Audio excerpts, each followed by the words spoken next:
A Beginner's Guide to the Stock Market. Everything you need to start making money today. Written by Matthew R. Kratter. Summarized by Audiobooks you love. Are you interested in investing but feel overwhelmed by all the jargon and complex terms in the world of the stock market? Or maybe you've heard that the stock market is a way to make money but have no idea where to start.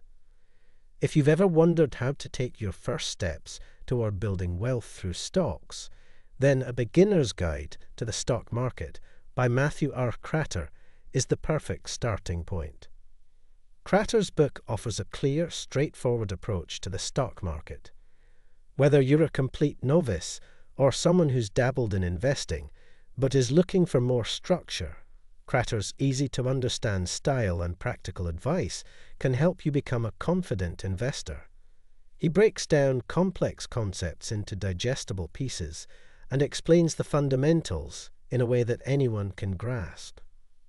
In this video, we'll explore the key takeaways from Kratter's book and cover everything from the basics of stock investing to strategies that can help you build wealth. By the end of this video, you'll understand how the stock market works, the different types of stocks, how to evaluate companies, and how to get started with investing today. So if you're ready to unlock the secrets of the stock market, stick with me, and let's dive right in. The basics of the stock market. The first step in understanding the stock market is recognizing that it's essentially a marketplace where investors buy and sell shares of publicly traded companies. When you buy a share of a company, you're essentially buying a small piece of that company. As the company grows and becomes more profitable, the value of your shares increases. In a nutshell, investing in stocks means owning a piece of a company and benefiting from its success. Kratter starts by explaining the two main ways you can make money with stocks: capital appreciation and dividends. Capital appreciation happens when the price of the stock goes up. For example, if you buy a stock at $10 and sell it later at $15, you've made $5 in capital appreciation. On the other hand, dividends are payments made by some companies to their shareholders, usually on a quarterly basis. These payments come from the company's profits, and they provide a steady income stream for investors who own dividend-paying stocks. Kratter also introduces the idea of the stock exchange, which is where buyers and sellers meet to trade shares. The New York Stock Exchange, NYSE, and NASDAQ are the most well-known stock exchanges in the world. When you hear about a stock price moving up or down, it's usually because of transactions happening on these exchanges. Why stocks are a great way to build wealth.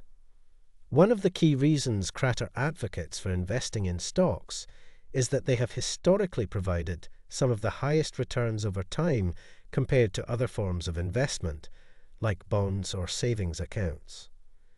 While there are risks involved, stocks tend to outperform other investment types in the long run. Kratter emphasizes that investing in stocks is a powerful way to build wealth over time, and he encourages beginners to think about the long-term growth potential of their investments. Kratter makes an important point. The stock market rewards patience. It's easy to get caught up in the excitement of day-to-day market fluctuations, but the real wealth building happens when you stay invested over the long term and let your investments compound. By reinvesting dividends and allowing your stocks to grow, your portfolio can expand significantly over time. How to choose stocks to invest in. One of the most common questions for beginners is, how do I choose which stocks to buy? Kratter provides several methods for evaluating stocks, and he emphasizes the importance of doing your research before making any investment. Kratter introduces the concept of fundamental analysis, which involves looking at a company's financial health and performance to determine if its stock is a good investment. He encourages readers to focus on three main factors when evaluating a stock. 1. Revenue and earnings. Is the company growing its revenue and earnings over time? Strong, consistent growth in both of these areas is a good sign that the company is financially healthy. 2. Debt levels. Kratter advises that you should be cautious about companies that have too much debt, as they may struggle to pay it off and may be more vulnerable in a financial crisis. 3. Profit margins. A company with strong profit margins is generally more efficient and able to generate more profit for each dollar of revenue. In addition to fundamental analysis, Kratter introduces technical analysis, which looks at patterns in a stock's price movements and trading volume to predict future price movements. While he admits that technical analysis can be useful, he emphasizes that it's not the best approach for beginners. Instead, Kratter advises focusing on fundamental analysis as the primary tool for stock evaluation and avoiding trying to time the market. Kratter also recommends considering exchange-traded funds, ETFs, and index funds as a way for beginners to diversify their investments. These funds pool together multiple stocks, giving investors exposure to a variety of companies rather than focusing on just one. This is especially useful for those who are starting out and want to reduce the risk associated with buying individual stocks. Types of stocks. Another key part of Kratter's guide is explaining the different types of stocks that investors can choose from. There are 3 main categories of stocks that Kratter discusses: growth stocks, value stocks, and dividend stocks. Asterisk growth stocks are shares of companies that are expected to grow at an above-average rate compared to other companies in the market.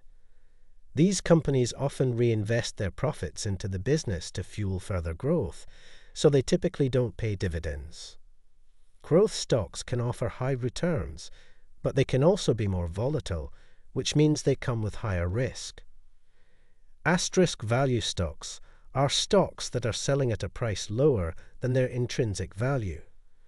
These companies are often undervalued by the market, and investors who buy these stocks are betting that the market will eventually recognize their true value.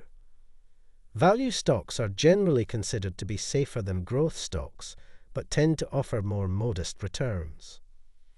Asterisk dividend stocks are stocks from companies that pay a portion of their profits to shareholders in the form of dividends. These stocks tend to be more stable and are a great choice for income-focused investors who want to receive regular payouts. Kratter explains that each type of stock has its own advantages and disadvantages, and it's important to consider your financial goals and risk tolerance when choosing which stocks to invest in. For example, if you're looking for growth and are comfortable with higher risk, growth stocks may be the way to go. But if you're more risk-averse and want to generate steady income, dividend stocks could be a better fit. How to start investing in stocks. So, how do you get started? In this section, Kratter offers step-by-step guidance on how to begin your investing journey. The first step is to open a brokerage account. A brokerage account is where you'll buy and sell stocks, and there are many online brokers available with low fees. Kratter recommends researching and comparing different brokers to find one that offers the services you need at a reasonable cost. Once your account is set up, the next step is to fund your account. Kratter advises beginners to start with a small, manageable amount of money to get their feet wet and understand how the stock market works. As you become more comfortable, you can gradually increase your investments. Kratter also stresses the importance of diversifying your portfolio. Rather than putting all your money into one stock, it's crucial to spread your investments across different companies and industries. This helps reduce risk and can increase the likelihood of earning a steady return on your investment. One of Kratter's key pieces of advice is to invest regularly. This is called dollar-cost averaging, By investing a fixed amount of money on a regular basis, such as every month, you'll buy more shares when prices are low and fewer shares when prices are high. This strategy helps to smooth out market volatility and can lead to better long-term results. The importance of patience and long-term thinking. Kratter concludes by stressing the importance of patience and long-term thinking when it comes to investing in the stock market. He reminds readers that while the stock market can be volatile in the short term, historically, it has provided strong returns over the long run. Successful investing isn't about timing the market or chasing quick profits. It's about consistently making good decisions, being disciplined, and allowing time to work in your favor. He also encourages readers to stay the course during market downturns. The stock market goes through cycles, and while it's tempting to sell during a market crash, Kratter advises against it. Instead, he suggests staying invested, trusting your research, and looking at the market's long-term potential. Conclusion. Matthew R. Kratter's A Beginner's Guide to the Stock Market is the perfect resource for anyone who wants to start building wealth through investing but isn't sure where to begin. The book breaks down the stock market into easy-to-understand concepts and offers practical advice on how to choose stocks, build a diversified portfolio, and stay on track toward your financial goals. Whether you're looking to start investing today or simply want to learn more about the stock market, this book provides the essential knowledge and strategies you need. The key to success in the stock market is starting now and making small, consistent steps toward long-term wealth. If you found this summary helpful and want to dive deeper into stock market investing, don't forget to like, subscribe, and hit the notification bell so you never miss an update. And if you're ready to start making your money work for you, pick up a copy of A Beginner's Guide to the Stock Market by Matthew R. Kratter today. Thanks for watching, and I'll see you in the next video.